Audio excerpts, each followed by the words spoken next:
பூர்ணாவதாரமாகிய கிருஷ்ணனுடைய வாழ்க்கை கிருஷ்ண லீலா என்கிற இந்த அருமையான நூல் நமக்கு உணர்த்துகிறது. கண்ணன் ரொம்ப அழகுன்னு சொல்றாங்க அவங்க. கண்ணன் கிட்ட என்ன அழகு? எல்லாமே அழகு. அதாவது அழகர், கல்லழகர் என்று நாம் போற்றுகிறோம். கண்ணனை யார் உணர முடியும்? சத்குரு சொல்லுகிறார், ஒரு ஆணுக்குள் பெண்மை முழுதாக மலரும் வரை அவனால் கண்ணனை உணர முடியாது. அதனால்தான் ஸ்ரீ வைஷ்ணவ சம்பிரதாயம் சொல்லுகிறது, கண்ணன் என்கிற ஒருவன் தான் புருஷோத்தமன், மற்ற எல்லோருமே கோபிகைகள் என்று சொல்லப்படுகிறது. இது ஒரு ஆன்மீகவாதியாகிய சத்குரு அவர்களால் எழுதப்பட்ட ஒரு ஆன்மீக நூல். ஆனால் அந்த புத்தகத்திலே அரசியல் பேசுவதற்கும் சத்குரு நிறைய இடம் வைத்திருக்கிறார். கண்ணனை பற்றி மகாகவி பாரதி இதைத்தான் சொல்லுகிறான். எதிர பகைவன் அந்த ஆட்டம் ஆடுவானா, இவன் என்ன பண்ணுவானா, பொறுத்து பொறுத்து ஐயோ நாட்கள் மாதங்கள் ஆண்டுகள் போக்குவான். ஆனா எப்ப அவன் வேலை பார்ப்பான்னா, காலம் கனிந்து கை கூடும் போது ஒரு கணத்திலே புதிதாக விளங்குவான்.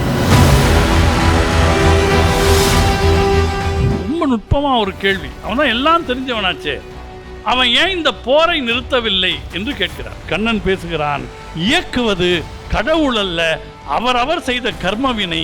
போராடுவது அர்ஜுனனுடைய கர்மவினை, எதிர்த்து போராடுவது துரியோதனனுடைய கர்மவினை. இங்கே சத்திய சாட்சியாக கண்ண பரமாத்மா இருக்கிறார் என்பதை சத்குரு இந்த நூலிலே மிக தெளிவாக விளக்கு. ஆனந்தமாய் என் அறிவாய் நிறைந்த அமுதமுமாய் வான் அந்தமான வடிவுடையாள், மறை நான்கினுக்கும் தான் அந்தம் ஆன சரணார விந்தம், தவள நிற கானந்தம் ஆடரங்காம் எம்பிரான் முடிக்கண்ணியதை. 30 ஆண்டுகளாக நான் சார்ந்திருக்கும் ஈஷா குடும்பத்தின் அன்புமயமான அங்கத்தினர்களே வணக்கம். நம் மதிப்பிற்குரிய ஐயா ராம சீனிவாசன் அவர்கள் பேசுகிற போது, நம்முடைய இந்து பாரம்பரிய மரபு எப்படி எல்லாவற்றையும் விளையாட்டாக பார்த்தது, லீலா என்கிற சொல்லை சொல்லி திருவிளையாடல் புராணத்தினுடைய அந்த 64 திருவிளையாடல்களையும் ஐயா அவர்கள் அழகாக சொன்னார். அதனால்தான் இந்த உலகத்தை ஏன் கடவுள் படைத்தான், ஏன் வளர்த்தான், ஏன் அழித்தான் என்கிற முப்பெரும் கேள்விகளுக்கு கவி சக்கரவர்த்தி கம்பர் சொன்னார், இது எல்லாம் கடவுளுக்கு ஒரு நீங்காத எல்லையில்லாத விளையாட்டு என்று சொன்னார். உலகம் யாவையும் தாம் உள ஆக்கலும் நிலை பெறுத்தலும் நீக்கலும் நீங்களா அழகிலா விளையாட்டு உடையார் அவர் தலைவர், அன்னவர்க்கே சரண் நாங்களே என்று இந்த மொத்த பிரபஞ்சத்தினுடைய உருவாக்கம், இருப்பு, அழிப்பு எல்லாமே இறைவனுடைய விளையாட்டு என்று சொன்ன மரபு நம்முடைய மரபு. அதில் மாவீரன் சிவாஜியை பற்றி அவர்கள் ரொம்ப அழகாக சொன்னார்கள். கண்ணனுடைய இயல்பு அதுதான் என்பதை ஒரு ஸ்ட்ராட்டஜிஸ்ட் ஆக அவர் கண்ணனை முன்வைத்தார் நம்முடைய பேராசிரியர் அவர்கள். உண்மைதான். இன்று நீங்கள் பார்க்கிற போது இந்த பிரபஞ்சத்தில் ஏற்பட்டிருக்கக்கூடிய எல்லா சிக்கல்களையும் தீர்ப்பதற்கு என்று ஒரு ஸ்ட்ராட்டஜிஸ்ட் உருவாகி இருக்கிறார். அவர்தான் நம்முடைய சத்குரு அவர்கள். இந்த மண் மாசடைந்து இருக்கிறது, விளைச்சலுக்கு வாய்ப்பில்லாததாக இந்த மண் இருக்கிறது என்றால் அதற்கு மண் காப்போம் என்கிற இயக்கத்தை அவர் முன்வைக்கிறார்.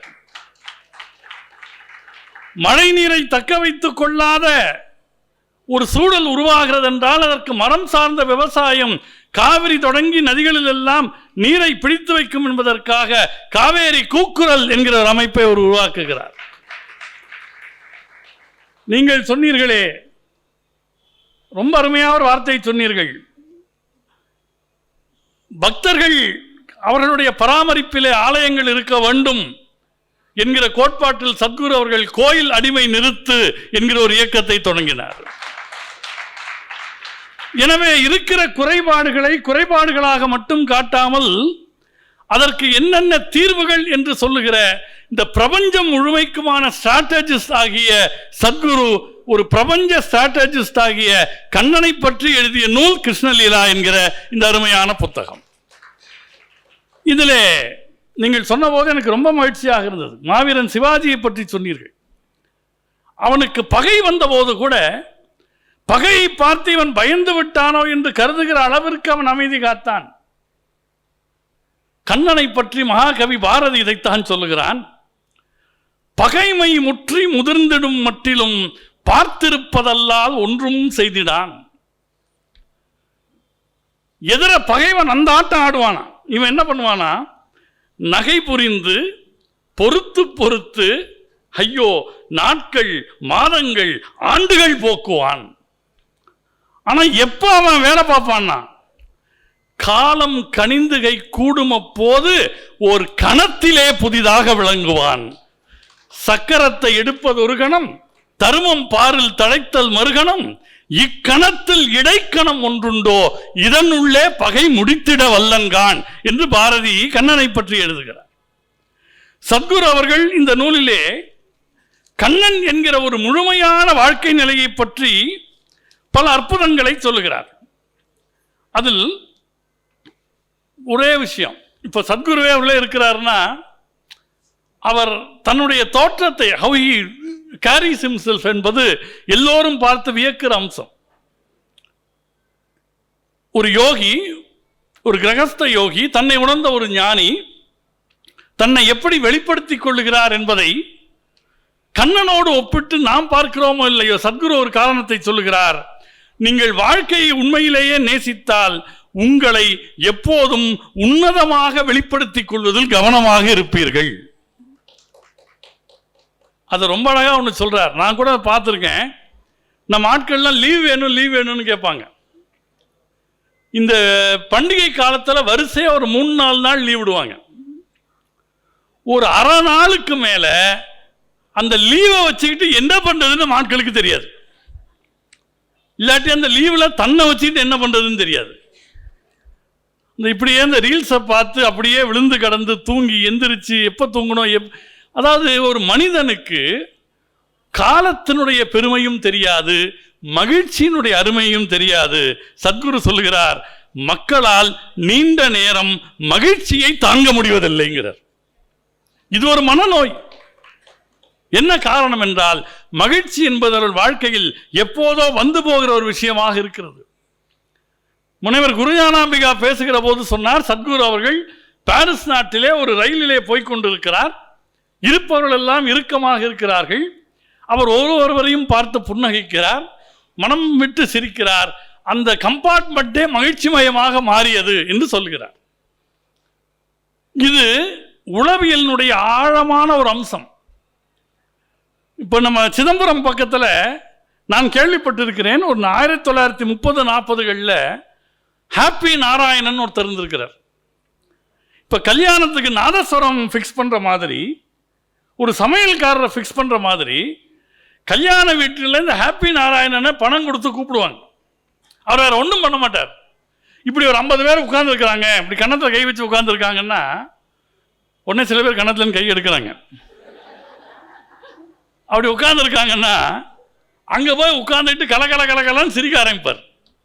மெல்ல அந்த சிரிப்பு தொற்றிக்கொண்டு பற்றி கொண்டு அந்த அரங்கமே சிரிப்பு மயமாக மாறும். சமையல் அறையில் காய்கள் நறுக்கி கொண்டு இருப்பார்கள், அங்கே போய் கலகலன்னு சிரிப்பார். அந்த இடமே சிரிப்பு மயமாக மாறும். இந்த அம்சம் எங்கிருந்து வந்தது என்றால் நம்முடைய மரபிலே இருந்தது. குறிப்பாக ஜென் மார்க்கத்தில் லாஃபிங் மாங்க்ஸ் என்று இருப்பார்கள், சிரிக்கும் ஞானிகள், சிரிக்கும் முனிவர்கள். அவங்க என்ன பண்ணுவாங்க, மக்கள் கூடக்கூடிய சந்தையில் போய் நின்றுக்கிட்டு கலகலன்னு சிரிப்பார்கள். அந்த மொத்த சந்தையும் சிரிப்பு மயமாக மாறும். அப்படி 2 பேர் இருந்தார்கள். அதில் ஒருத்தர் என்ன பண்ணாரு, முதுமை வந்தது, அவருக்கு மரணம் நெருங்கியது. சரி, இவர் இறந்து போக போறாரு, எல்லாரும் காத்திருக்கிறார்கள். ஆனால் அவர் வாழ்க்கையை ஏற்றுக்கொள்பவர்களால பெருசா வருத்தப்படலை. அந்த ஒரு முனிவர் இறந்து போயிட்டார். அவரை போய் சிதையிலே கிடத்தி இருக்கிறார்கள், நெருப்பு வைக்க போகிறார்கள். இப்ப என்ன ஆயிடுச்சு, கூட இருந்த ஞானிக்கு லேசா கண்ணு கலங்குது. என்ன இருந்தாலும் 50 வருஷமா 60 வருஷமா கூட இருந்த ஆளு, அவருக்கு சிதையிலே நெருப்பு வைக்கிறார்கள். அடுத்த வினாடி அந்த நெருப்பு பற்றிய பிறகு அந்த சிதையிலிருந்து மத்தாப்பு, புஸ்வானம், சங்கு சக்கரம், பட்டாசெல்லாம் வெளியில வருது, வெடிக்குது. அந்த ஆள் எல்லாத்தையும் உள்ள வச்சுட்டு செத்து போயிருக்காரு.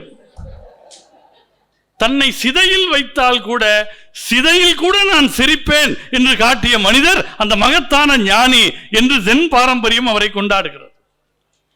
வாழ்க்கை என்பது அத்தகைய கொண்டாட்டம் என்பதை ரொம்ப அற்புதமாக சத்குரு அவர்கள் இதிலே சொல்லுகிறார்கள்.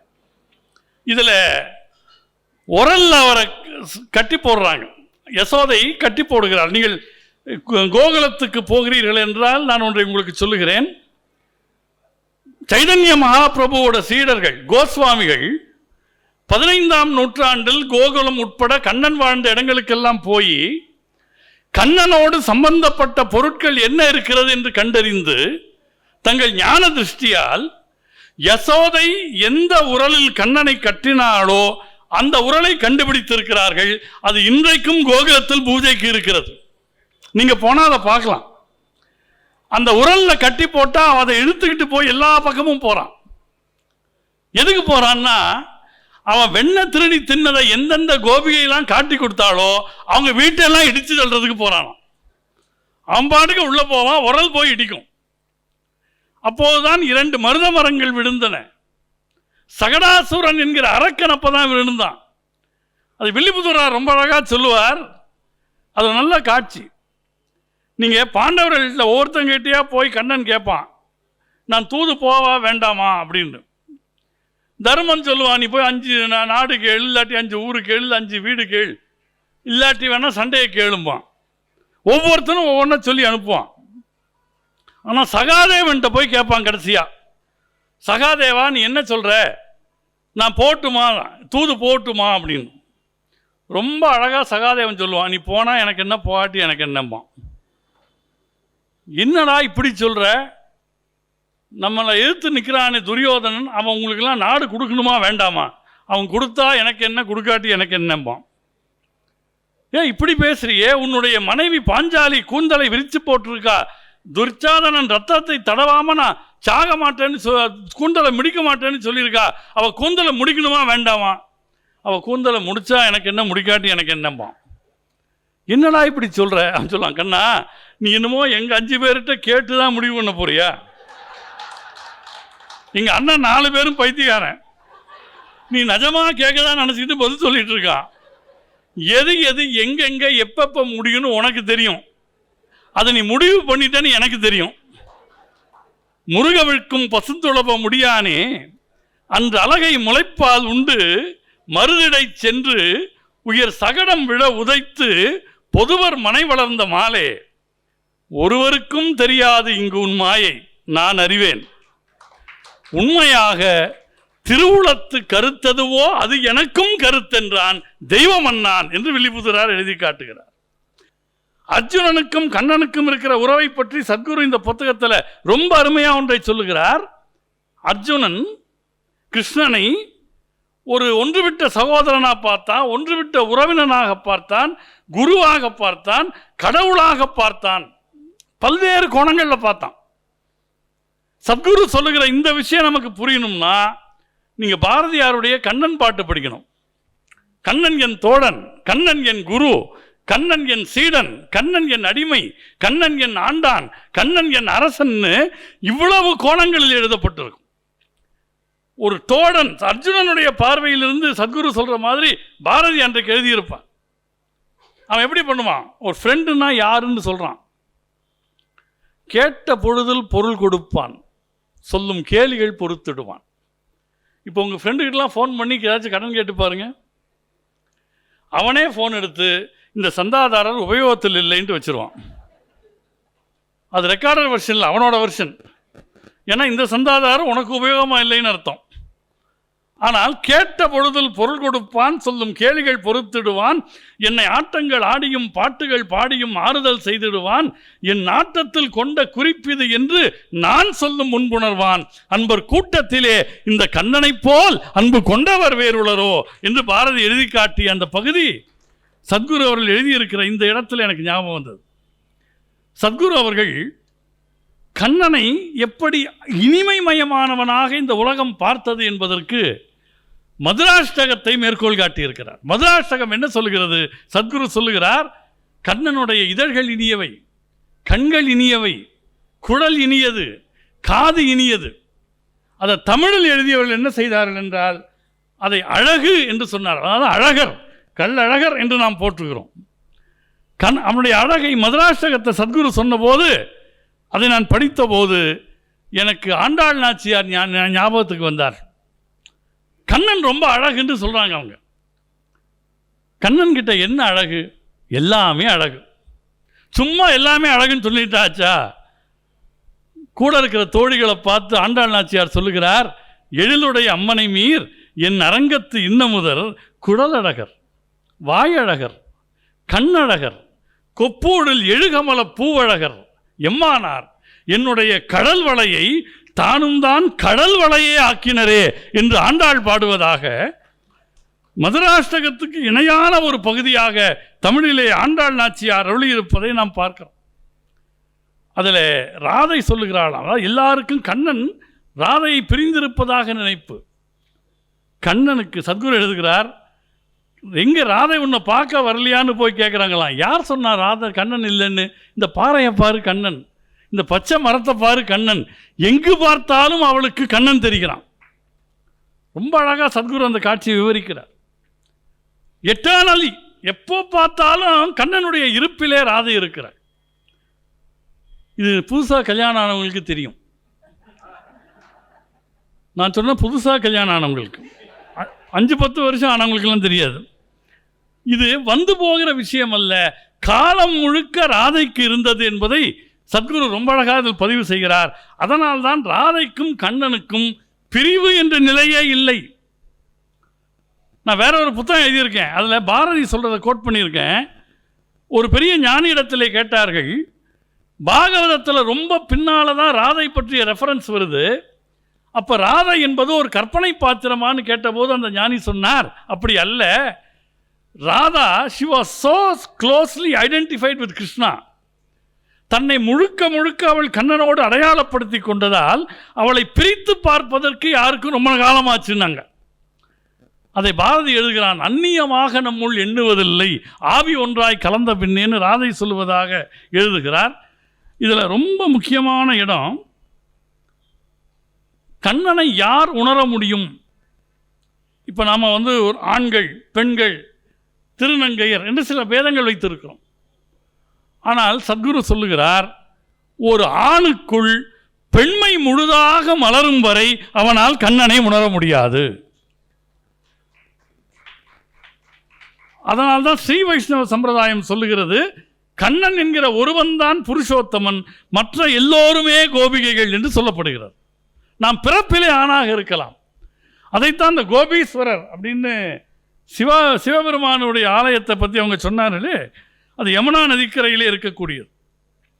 நான் திருச்சியில் பேசுகிற போது ஒன்று சொன்னேன், அதாவது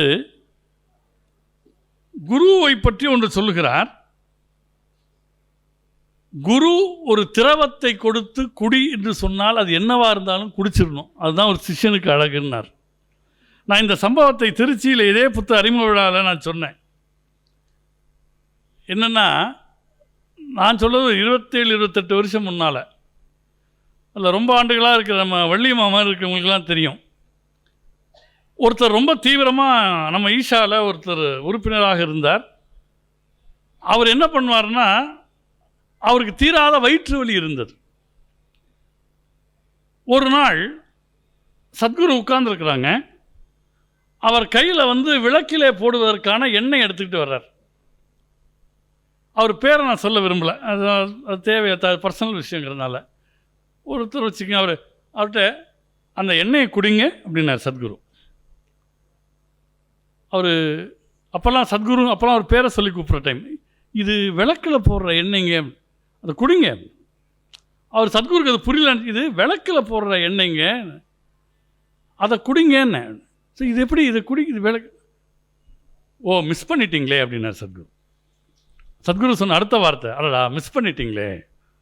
என்ன அர்த்தம்னா, அந்த நேரத்தில் அவருக்கான தீர்வு அவர் கையில் இருந்த எண்ணெயில் இருந்தது. அவருடைய எண்ணம் ஓடியதால் அந்த எண்ணெயை அவரால் குடிக்க முடியல. அப்போ ஒரு குரு ஒன்றை சொல்லுகிறார் என்றால் அதற்கு 1000 அர்த்தங்கள் இருக்கும். புறவயமான நம்முடைய தர்க்க அறிவை வைத்துக்கொண்டு அதை எடை போட்டால் அது என்ன என்றே நமக்கு தெரியாது என்பதுதான் அதனுடைய அடிப்படை. நான் இன்னும் ஒரு 2 செய்திகளை காலத்தின் அருமை கருதி நான் சொல்ல முற்படுகிறேன். இதில் கண்ணனை பற்றி சொல்லுகிற போது ரொம்ப நுட்பமாக ஒரு கேள்வி. அவன் தான் எல்லாம் தெரிஞ்சவனாச்சே, அனைவரையும் ஆட்சி செய்யக்கூடிய ஆண்டவனாச்சே, அவன் ஏன் இந்த போரை நிறுத்தவில்லை என்று கேட்கிறார். சத்குரு சொல்றார், தொடக்கத்தில் தன்னை ஒரு மனிதனாக வெளிப்படுத்தி கொண்டான். யாருக்காவது வலித்தால் அவனுக்கு வலிக்கிறது, யாராவது சிரித்தால் அவன் சிரிக்கிறான், யாராவது அழுதால் அவன் அழுகிறான். ஆனால் இந்த இடத்தில் வருகிற போது படைப்பினுடைய ஒரு அம்சமாக நின்று கொண்டு கண்ணன் பேசுகிறான். காரணம், இயக்குவது கடவுள் அல்ல, அவரவர் செய்த கர்மவினை. போராடுவது அர்ஜுனனுடைய கர்மவினை, எதிர்த்து போராடுவது துரியோதனனுடைய கர்மவினை. இங்கே சத்திய சாட்சியாக கண்ண பரமாத்மா இருக்கிறார் என்பதை சத்குரு இந்த நூலிலே மிக தெளிவாக விளக்குகிறார். அப்ப கடவுளுடைய இருப்பில் நம் கர்ம வினைகள் செயல்படுகிற போது அவர் ஒரு கண்காணியாக இருக்கிறார். அவர் சொல்லுகிறார், இப்போ நான் கடவுள் அப்படின்னு யார் சொல்லலாம் அப்படின்னா, இப்போ நம்ம எல்லாருக்குள்ளேயும் கடவுள் இருக்குன்னு தத்துவம் சொல்லுது. அகம் பிரம்மாஸ்மி என்கிறார்கள். அது யாருக்கு உண்மை? தனக்குள் இருக்கிற கடவுளை உணர்ந்தவளுக்கு தான் அது உண்மை. சத்குரு சொல்லுகிறார், நீங்கள் அதை உணராத வரையில் உங்களுக்குள் கடவுள் இருக்கிறான், நீ கடவுள் என்று சொன்னால் அது உங்கள் அகங்காரத்தை தூண்டுமே தவிர உண்மையை நோக்கி நீங்கள் நடக்க மாட்டீர்கள். அப்போ இந்த சட்டில் டிஃபரன்ஸ் என்ன என்பதை சத்குரு ரொம்ப அழகாக சொல்லுகிறார். ஏன் கண்ணன் போரை ஊக்குவித்தான் என்றால், அதில் ஒரு இடத்துல அவன் சொல்றான், நீ யுத்தம் செய்வதன் மூலம் அவன் உடலைத்தான் போக்க முடியும், உயிரை போக்க முடியாது. ஏன்? உயிர் நிறைய இருக்கிறது. நம்மளே யாராவது செத்தா உயிர் போயிடுச்சுங்கிறோம். உயிர் போகலை, உடம்பு தான் போக போகுது. அந்த உயிர் வேறெங்கோ வேறு வடிவம் எடுக்கப் போகிறது, அல்லது குருவினுடைய அருளோ இறைவனுடைய அருளோ இருந்தால் முக்தியை நோக்கி போக போகிறது. அப்போ உயிருக்குன்னு ஒரு க்ளோசிங் பாயிண்ட்டை கடவுள் தான் நிர்ணயிக்கணும். ஆனால் உடல் தான் மாறி மாறி போகும். யமன் என்ன வேலை பார்க்கிறான் என்று நீங்கள் பார்த்தீங்கன்னா, அது ஒரு குரியர் சர்வீஸ் தான். இந்த உடம்புல இருந்த உயிரை எடுத்து அது செய்த வினைகளுக்கு ஏற்ப அடுத்த உடம்புல ஒப்படைக்கிறது. இந்த அபிராமி பட்டர் சொல்றார், குரம்பை அடுத்து குடிபுக்க ஆவி வெங்கூற்று கிட்ட வரம்பை அடுத்து மருகும் அப்போது. இந்த உடம்புல ஒரு பிண்டம் இருக்கு, அந்த பிண்டத்துக்குள்ளே ஒரு உயிர் குடி போகிறது. அந்த உடலும் உயிரும் சேர்ந்த பிறகு அது பூமிக்கு வருகிறது. அது எது வரைக்கும் இருக்குன்னா, யமதர்மன் ஒரு வரம்பு விதிச்சிருக்கான், அது வரைக்கும் இருக்கும். அப்புறம் யமன் வந்து எடுத்துகிட்டு போயிடுவான்னு அர்த்தம். அது இறையருளாலோ குருவருளாலோ அந்த உயிர் முக்தியை நோக்கி போகும். அப்போ உடலும் உயிரும் சேர்ந்தது தான் மனிதன். அன்னைக்கு வருகிற போது ஞானாம்பிகாட்ட கூட கேட்டேன், மணிமேகலைன்னு ஒரு இலக்கியத்தில் வருதுங்கிறதுக்காகவே 2000 வருஷமாக ஒரு அபத்தமான கேள்வியை நம்ம இன்னும் கையில் வச்சுருக்கோம். அது என்ன சொல்லுது? ஒரு ஆள் செத்து போயிட்டா, நீ அந்த உடலை நேசித்தாயா உயிரை நேசித்தாயா? உடல் என்றால் உடல் அழியக்கூடியது, உயிர் அழிவில்லை. நான் கேட்குறேன், ஒருத்தனை நேசிக்கிறப்ப உடலை தனியாகவும் உயிரை தனியாகுமா நேசிப்பான்? இது என்ன லாஜிக்னே எனக்கு புரியல. 2000 வருஷமாக அதை வச்சுட்டு சொல்லித்துறோம் நம்ம. அந்த உடல் அந்த உயிர் இரண்டின் இணைப்பிலே சேர உருவாகக்கூடிய மனம், இதெல்லாம் சேர்ந்தது தானே ஒரு மனுஷன். அப்போது அந்த உடலும் உயிரும் சங்கமிக்கிற புள்ளியிலே ஒரு மனம் தோன்றுகிறது. அந்த மனம் கர்ம வினைகளை ஏற்றுக்கொண்டே இருக்கிறது. அந்த கர்ம வினைகளுக்கு ஏற்ப வாழ்க்கை செயல்படுகிறது. இறையருளோ குருவருளோ இருக்கிற போது கர்ம வினைகள் கழிகின்றன, அந்த உயிர் முக்தியை நோக்கி போகிறது என்பதை பூர்ணாவதாரமாகிய கிருஷ்ணனுடைய வாழ்க்கை நமக்கு எப்படி காட்டுகிறது என்பதை, அதை எப்படி விளையாட்டாக காட்டுகிறது என்பதை கிருஷ்ண லீலா என்கிற இந்த அருமையான நூல் நமக்கு உணர்த்துகிறது. எனவே அந்த புத்தகத்தினுடைய சாரத்தை நான் சொல்லுகிறேன். பெரியவர்கள் எல்லாம் சொல்லியிருக்கிறார்கள். வந்திருக்கிற நீங்கள் சத்குரு அவர்களுடைய அந்த நூலை நீங்கள் வாங்கி பயனடைய வேண்டும். எனக்கு கூட ஆரம்பத்தில் திருச்சியில் இருந்த மாதிரியே நான் சொன்னேன், இப்போ இவங்கெல்லாம் நம்ம ஈஷா நிகழ்ச்சிகளை எல்லாம் மகாசிவராத்திரி கொண்டாட்டத்திலலாம் பார்த்து அப்படி அந்த கொண்டாட்டத்தோடு நம்மலாம் இருப்போம்னு நினச்சி வந்தாங்க. ஆனால் முதல் 3/4 மணி நேரம் நீங்கள் எல்லாம் தியானலிங்கத்தில் இருக்கிற மாதிரி இருந்தீங்க. அப்புறம்தான் அந்த லீலா வெளிப்பட்டது. அந்த லீலா தன்மை சத்குரு அவருடைய அருளால் வாழ்க்கை முழுக்க நீடிக்க வேண்டும் என்கிற பிரார்த்தனையை முன்வைத்து இந்த நல்ல வாய்ப்புக்கு நன்றி பாராட்டி விடைபெறுகிறேன். நன்றி, வணக்கம்.